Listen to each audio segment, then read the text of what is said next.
August 15th of 2021 was the date that I told myself that I could call myself autistic. You'll notice that I did not just call myself autistic. I talked about being able to call myself autistic.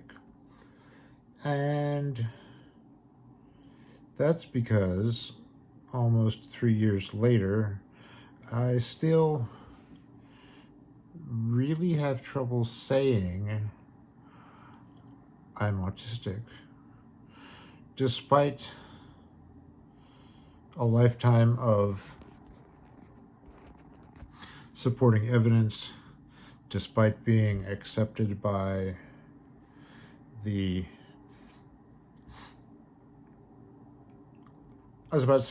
accepted by the online autistic community. It would probably be more accurate to say to be accepted by some of the many communities that are autism related. I've had some really great conversations with people who are actively work as autism advocates and activists. It sounds like a really terrible tabletop role-playing game. Advocates and activists. But I have been accepted by people from the autism world of social media. I've had friends tell me that seems about right, you know. I've been told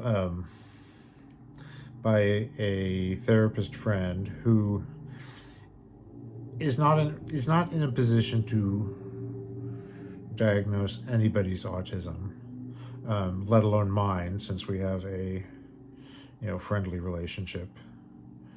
But what she told me is that she has never known anyone who self-diagnosed themselves as autistic incorrectly. The people who think that about themselves are people who've read a lot about it and thought a lot about it, and probably run themselves ragged doing research online. And I joke, and other people joke too, that for the autism assessment, you should just be able to bring in paper form all the research you've done on autism to date, and just the therapist could weigh that and get your diagnosis from there. That's largely a joke, but not entirely a joke. But despite all these things that make it sound that strongly suggest that I am autistic,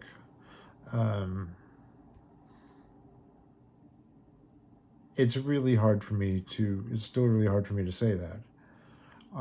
Part of it is just that there's the imposter syndrome. Well, I mean, anybody can have imposter syndrome to a certain extent, but I feel like people who are autistic,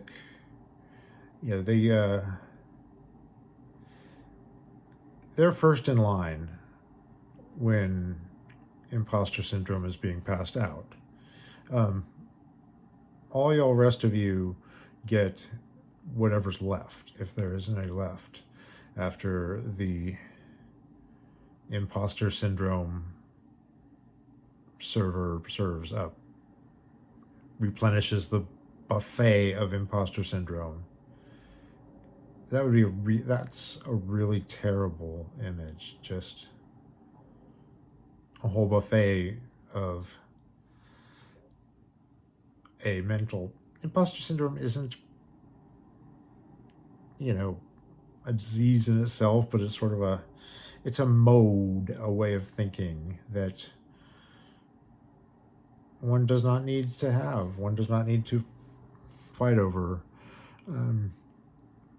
So partly I'm having trouble saying it because that's a thing, one of those things that goes along with the autistic brain.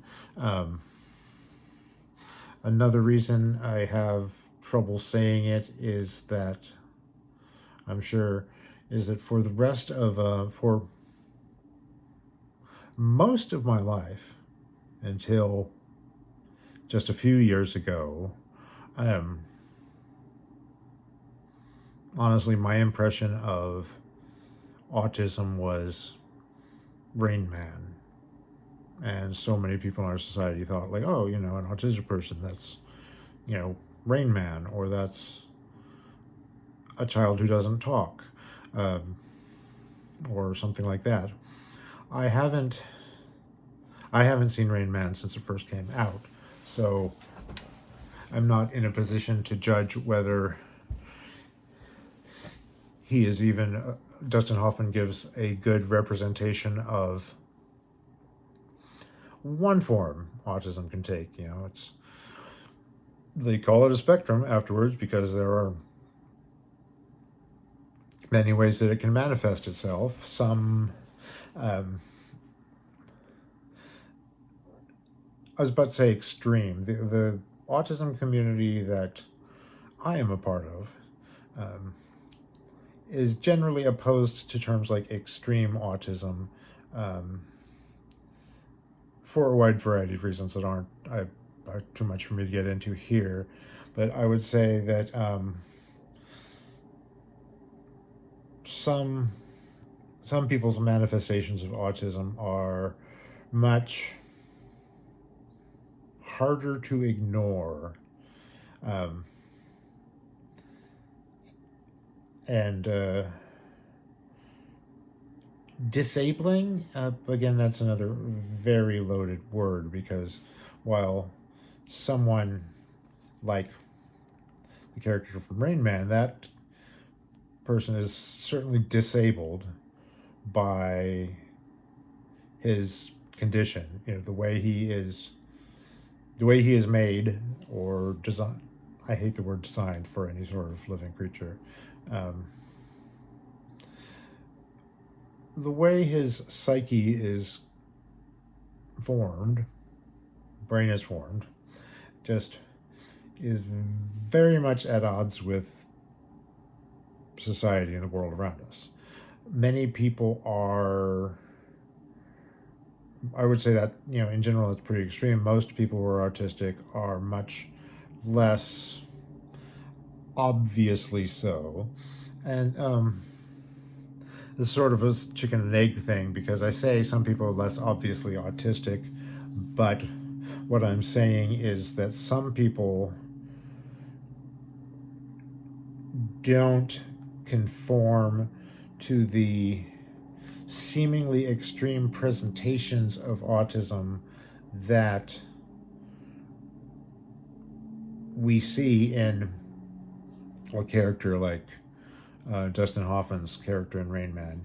And those people who are much less obviously autistic are more obviously autistic when you think of many of the other ways that it can manifest in people.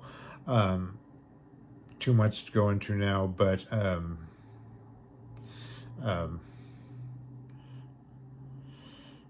literal thinking is the thing that's usually applied to. It is said that autistic people can be very literal thinkers. I suspect that, yes, for some, that means that they have trouble processing language that isn't exactly what it purports to be, whether it's sarcasm or figures of speech or things like that. Like, conceivably, if you say, like, well, that's the way the cookie crumbles, someone who's a very literal thinker would be like, oh, we got cookies? If one's crumbling, I could, help you clean it up, something like that. That's a kind of a silly example, and one which just makes me want cookies. But the way it seems to manifest in a lot of people, and I feel myself included, is that I know that, figures of speech and sarcasm, things like that, on one hand, I can understand their figurative value and understand that they aren't saying exactly what they mean, and that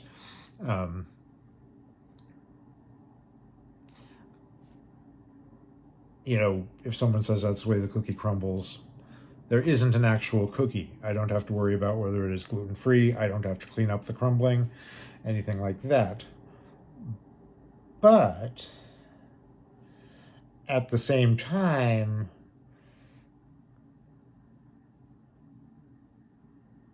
even though I know that the literal meaning of words or phrases may not be the meaning that the speaker intends to convey, it is still very natural for me to imagine the literal meaning of it. Like, for example, I just brought up that's the way the cookie crumbles, and that's especially funny when it comes to mixed metaphors. I should have really prepared some mixed metaphors, but it's like if you said, like, well, that's the way the cookie crumbles.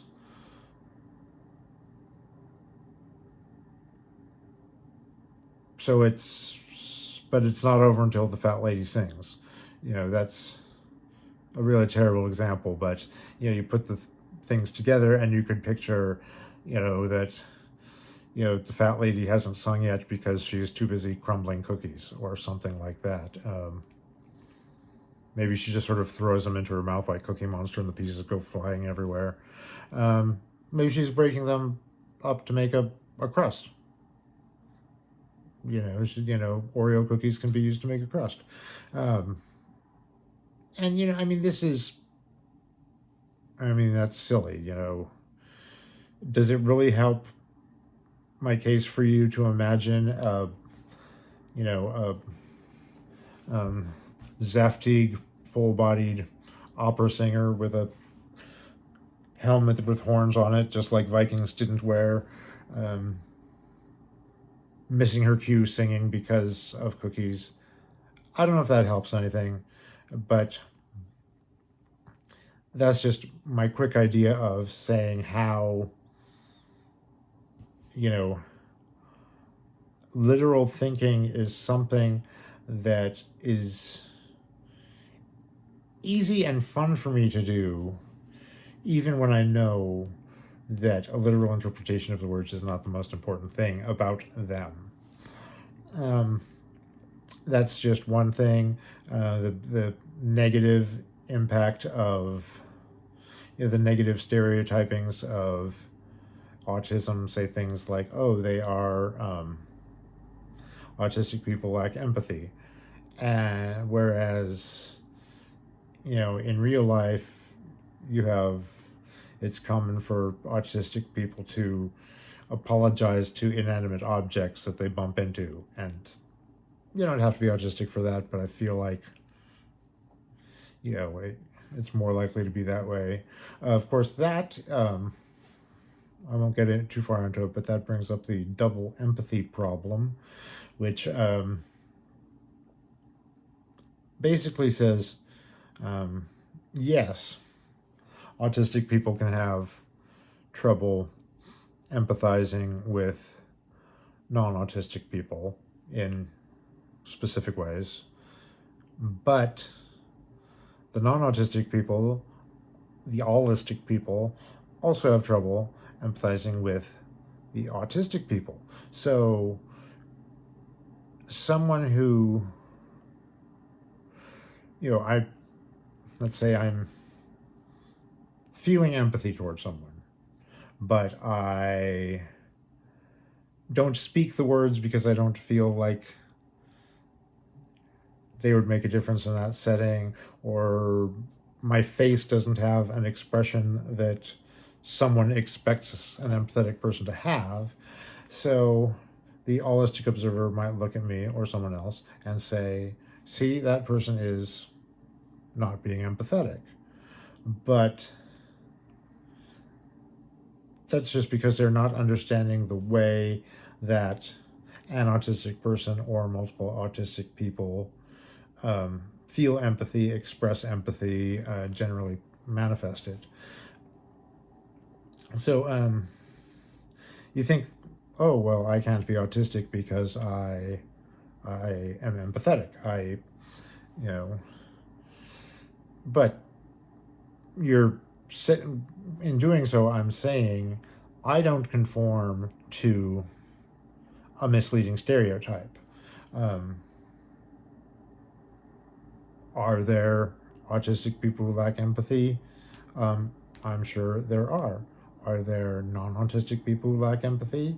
I'm sure they are in high places of power in government and the corporate world. Empathy brings up one concept that has been very useful to me on this mental journey of identity, which is the idea of cognitive and emotional or affective empathy. And they are both ways of essentially sort of putting yourself in someone's shoes in different ways. But the difference is that emotive or affective empathy, that is what's represented by the sentence, I feel your pain, for example. Again, to some degree, that's just a figure of speech. I don't actually feel someone's pain, but I can, if I see someone who's suffering, that makes me suffer in a way, not as bad as they are, but I'm empathetic in that sense. Like, wow, they're hurts me to some degree. So that's affective or emotional empathy. Cognitive empathy is when you are more able to, rather than the empathy of feeling their emotions, it's a way of thinking yourself into their shoes, to understand why they do the things they do, to understand where they're coming from cognitively. So, for example, if I see someone doing something and I say, "Wow, yeah, I can understand his thought process. I can, I get where he's coming from." That's basically cognitive empathy. And personally, I have found over the time I've been thinking and reading about autism and learning about it, while simultaneously working in a convenience store in a pandemic, I have much better emotional empathy than cognitive empathy, because I have trouble thinking myself into the motivations of others. And that combination that I have of being sensitive to the pain of others, yet not understanding them on the psychological motivational side, that is a bad combination to have in my line of work, where there are so many wretched people and so many people making terrible choices on a daily basis or a day-to-day basis.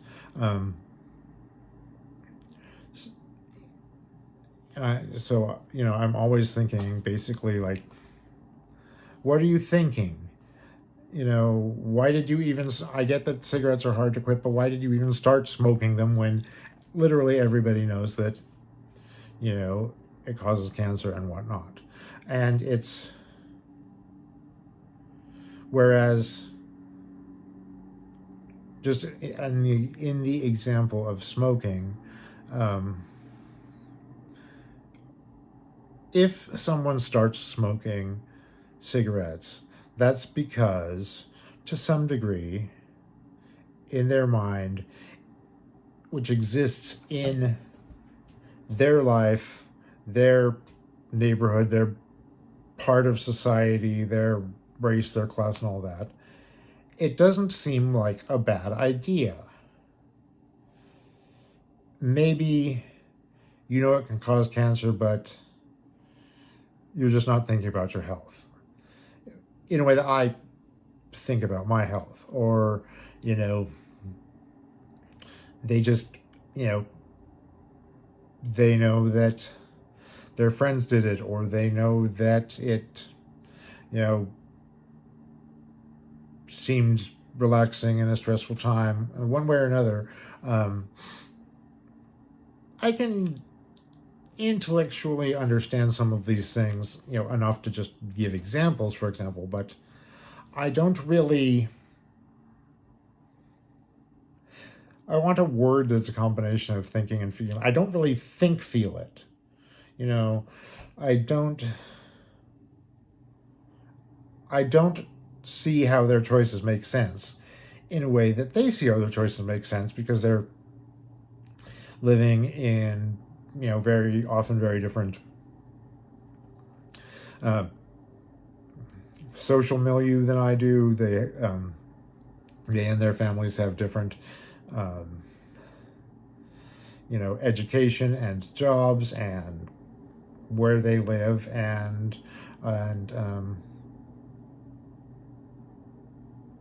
I can feel the pain more than I can think why that makes sense to them.